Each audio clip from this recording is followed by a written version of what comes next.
Not sure if I mentioned it before. I love this time of year. The spring racing, the start of the flat. We've had Newmarket this week. We've had the Grand National. We've got the Scottish National. Big meeting at Ayr to look forward to. Jason Joel alongside me as always. Jason, really, Newmarket this week really means the flat is just starting to get going. Yeah, it certainly has. I'll tell you what, the clerks of the courses must be having a torrid time because the golf course is just across from the race course itself at Newmarket. It's dried out so much in the last couple of weeks. We had a few nonners on the card, notably Hawk Mountain. We didn't get to see him. And obviously leading into the weekend, Constitution Hill. Nicky Henderson went and had a walk around the course, wasn't happy with it. We're not going to see him. Will he ever get his ground, or is he going to end up at Newcastle in the Northumberland Plate where he's guaranteed to get the ground he wants? Who knows? That's a watch this space. He's got a few opportunities, see where he turns up. And Joel, you mentioned Constitution. That takes us nicely into the jumps. It kind of starting to wrap up a little bit, but still plenty of prize money. Some nice runners to go out of Ayr. Yeah, I like this time of year as well because there's the end of season horses, there's the summer jumpers that are coming in, and there's some value to be had. And I think I've got a decent double figure nap footy today as well, which an unfashionable trainer, but I think this has been the right setup for it. So dead up for it. I don't know about Constitution Hill. Northumberland Plate is probably the place to go. It's got to be maybe Germany or France or Brighton, maybe not Brighton. You see all that today. That was badges and what they call leather coats or leather jackets or whatever it is. And it's all going off. Only in racing, folks. Only in racing this happens. Exactly, yeah. Brighton obviously abandoned on Saturday with the ground. Obviously, Chelmsford shutting as well. It's not great, but everything looking forward to at Newbury and Ayr this weekend. Before we go into that, obviously, Jason, Newmarket this week. We've had obviously Betfred Guineas trials, a big price with a Nell Gooding as lead, and obviously Oxygen making all in a depleted crave with a couple of non-runners. What did we learn, and will Newbury give us more clues? Newbury is crying out for something to jump forward because if you were part of the team with Bo Echo, I don't think there's anything that you've seen. Maybe the second Avicenna in the Craven is probably the one to take from the race. Murphy controlled it nicely up on the front end and got away with it. But that horse, Oxygen, he won his maiden at Sandown. He then went to the Champagne. He then went Dewhurst Futurity. He had a pretty tough time of it last year. So, look, he's going to throw his hat into the ring, if you like, and be in there pitching.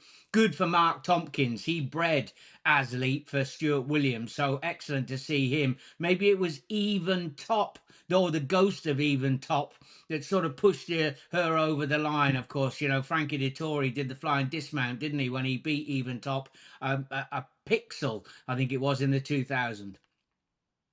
Yeah, lots to look forward to then. Just 2.5 weeks, or just 2 weeks now, until the first of Betfred sponsored classics of the season. Now, let's get stuck into this weekend. Then 9 races on ITV. We'll start with you, Joel, because the opener is at Ayr, and they won't be hanging around in the Scotty brand. A fast 2 miles around here for these chasers. Yeah, I really like Palacio in this horse, surprisingly, for Saturday Sam. Dylan Johnson takes him out, as obviously. I think if left alone in front, this horse just goes on to win. He has been held up before at Newbury and just wouldn't settle. And Dylan's fallen off him before. You won't mind me saying that. He lost 9 and fell off. People say about soft on seats. He fell off. Stenchel smashed him 20 lengths in January at Chepstow, but it was pestered up front that day. It's got an error in him, but I just think, you say it's going to be fast. I just think you go from the front, and the amount of races I've seen this season that you got winners from the front over this distance. I think this is absolutely set up for this. There is a Cromwell horse in this race as well, which is 2 from 4 over fences, raced in Autoy. I think it's about 6 or 7 to 1, but has only raced on that really heavy ground. If there's any really serious showers, that'd be a look at. But Palacio, first of all, pretty confident. Okay, for your mate Saturday Sam. Right, Jason, Betfred 1,000 guineas clues here in the 125, the Fred Dolan. Like last year, a big field, but a short price favourite and a massive opportunity for Safi Osborne. Yeah, look, Jim Crowley's off at the moment. We know that about the fall at York, and obviously with Henry Candy winning as well. Trevor Whelan, he missed out. He would have been on board, but Rob Hornby came in for the spin in the Abanant. But Safi, what a great opportunity! I'm trying to think back. Holly Doyle managed to win the French Classic, didn't she? The French Oaks So for Safi to come in here, wouldn't it be a wonderful story for racing? Something that we don't plug enough. I can't think of any of the other sports where you have male and female competitors on exactly level weights, exactly the same. Doesn't happen in athletics, doesn't happen in swimming, doesn't happen in all those different disciplines. So I'm fascinated with Tulane. Reports are that she was ill after a poor run at the back end. She's back bouncing, already short for the Betfred 1000. Let's hope she goes and bolts in the opener. Yeah, big fan of her last year. That Xanthos form obviously got turned around, so clearly there was an issue. And yeah, looking forward to it. And best of luck to Safi. A huge ride. I see it could be a huge ride if she takes it forward into the Betfred 1000 guineas as well. Right, back to you, Joel. We're over the fences again. 3 mile novices, stay in novices of the future. Yeah, I would have been with Sam Thomas's horse in the first, obviously, but in this one, I'm not at all. This horse is a nutter. What's it called? Just Over Land, or Just Over Jump, it should be called. Won a couple of times this season for a £7 amateur. I can't see this horse whatsoever, and I think it's really short price. But saying that, I'm going top of the market, and I hate to do that, but when you see one at the top of the market that you really like is Diamond Dealer. Since joining Dan, form figures, 5 runs, 3 wins, 1 second, 1 pulled up. And this is where we look at it and we go, oh, is it dodgy Dan or is it Dan the man here? That pulled up one, well fancied, heard a noise. There was no handicap mark to get in here. There was no dodginess about there, and was going really, really well. I really like Diamond Dealer here. I think got double stars. Okay, the dogs aren't barking, but the birds are singing. Then Diamond Dealer up at Ayr for Joel. Back to you, Jace. Right, the Greenham. You mentioned Bo Echo, obviously, at the start of the programme, favourite for the Betfred 2000 guineas. What will we have coming out of here to challenge with Zavatieri? What a 2-year-old season he had. And the intriguing Albert Einstein coming over after that disappointing seasonal reappearance. Yeah, I mean, it's an absolute belter, isn't it? We can touch on so many angles. Zavatieri is the great story, isn't he? But was he just the pocket juvenile? He'll definitely be ridden very quietly. Title Roll, that was a pretty good win over in Maidan for the all-conquering Simon and Ed Crisford team. And you've got an unknown quantity, Needle Match, who scraped in a 6.5 furlong maiden down this strip last time. So look, I think it's a fascinating race. The way I look at this is my own personal view. I think Albert Einstein is going to come back sprinting, and I think he's going to be going to the Commonwealth Cup. That would be my angle in after this. What I think Aidan is doing, we know that he was taken out of the Betfred 2000 guineas, so it needs to be supplemented for 30,000, but that's nothing to a big team like them. With his good horses, they have to get on the plane. They have to get on the plane and have had a run over here. He stayed at home last year, didn't he? He then has the 1 return run. I think they're putting him on with the hood on. Look, I think he possibly could still win, but I don't think there's any question whatsoever that he'll be going down the sprinting route a little bit further down the line. So could he absolutely scrape in? Just about. Will he be coming back sprinting? I think I might have a little bit on him anti-post for the Commonwealth Cup.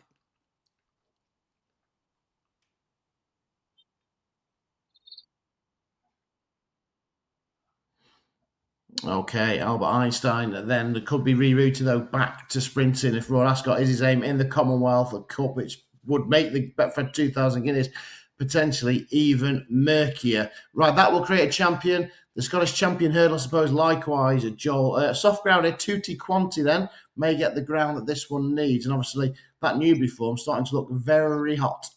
Yeah, very, very hot. And it's over halved in price now. I think it's 5-1, battling for favouritism. One of my favourite horses in training, just because of the way it looks, is Secret Squirrel in here. Had that really heavy fall at Newbury in February 25, and we thought we'd lost him that day.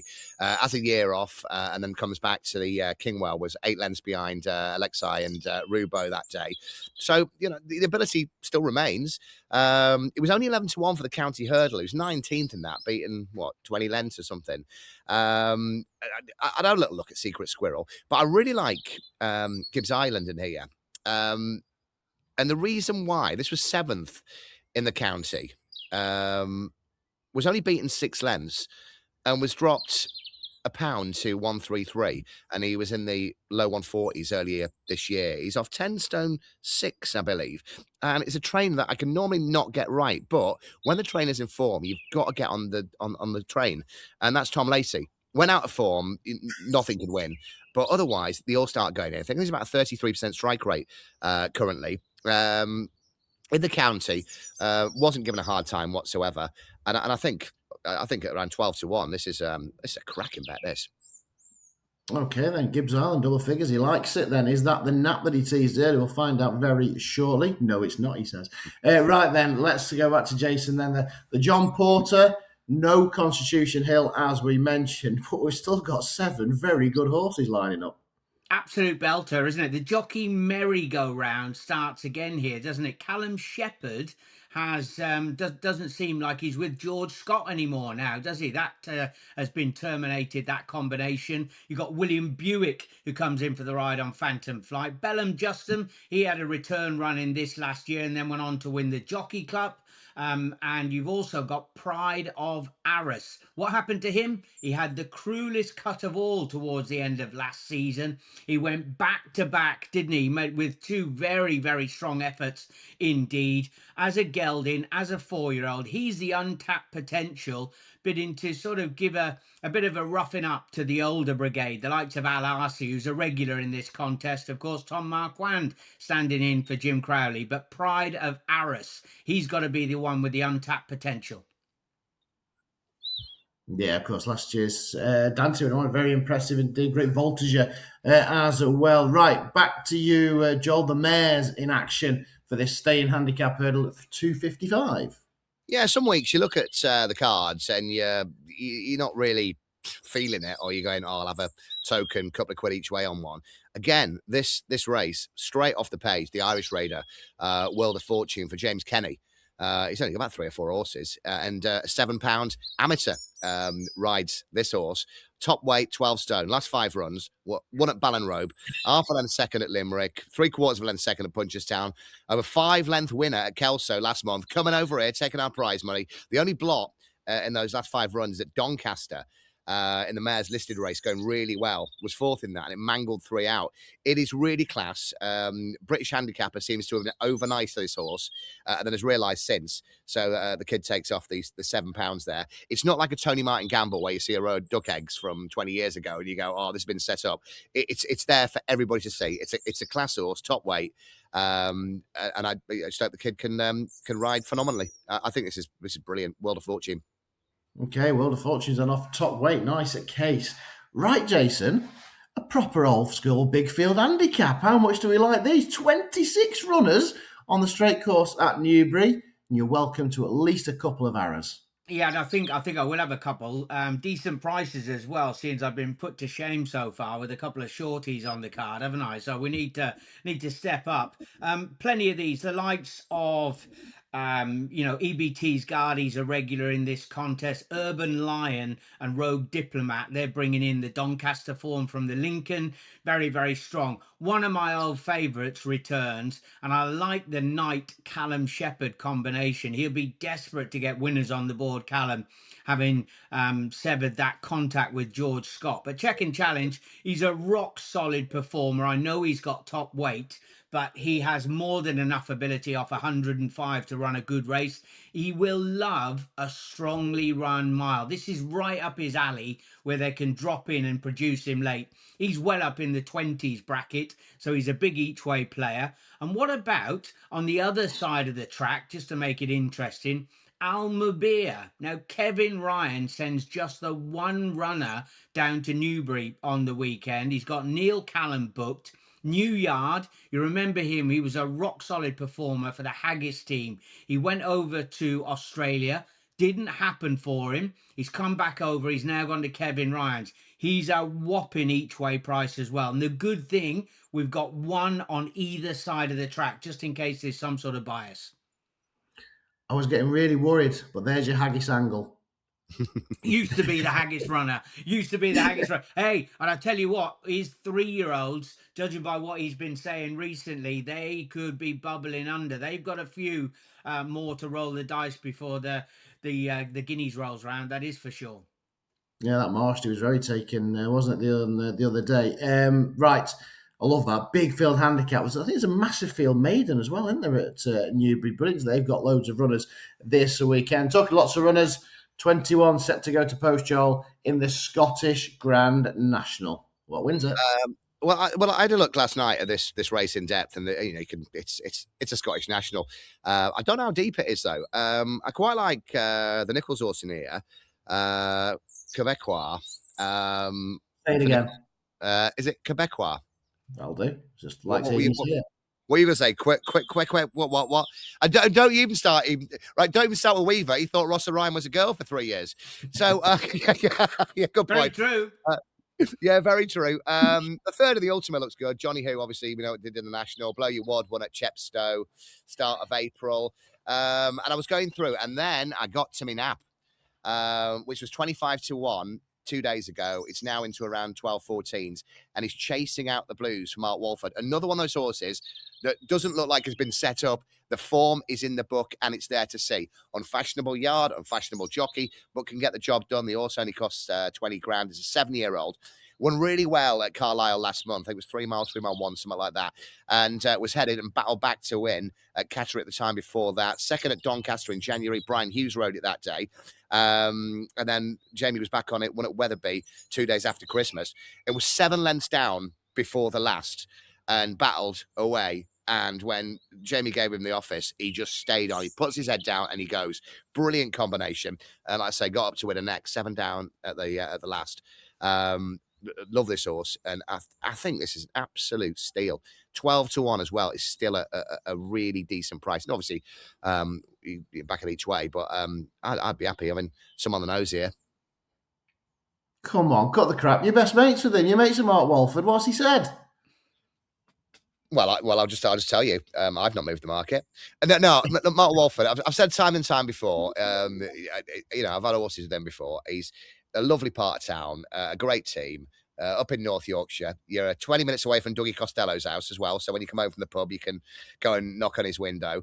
No, just all he'll say to you, I think it's a right good horse. This one, right good horse. There'll be no excuses. Chasing out the Blues. Okay, and that's enough, is it? Yeah.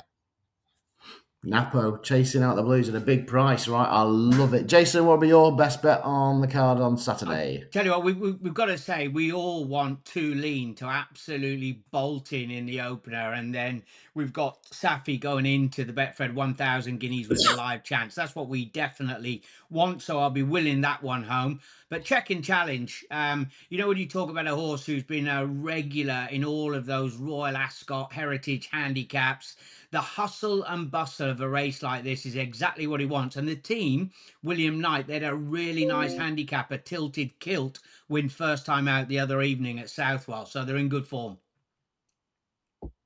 There we go then. Yeah, check and challenge top weight then for Callum Shepherd and Bill Knight in that Spring Cup. Great weekend of racing. Bit of jumpers up at Ayr, flat, and loads of runners at Newbury as well. Something for everybody this weekend. Thanks to the gents. It's a busy spell upcoming over the next few weeks, building up to those first Betfred Classics in a fortnight's time. Best of luck, have you back in this weekend.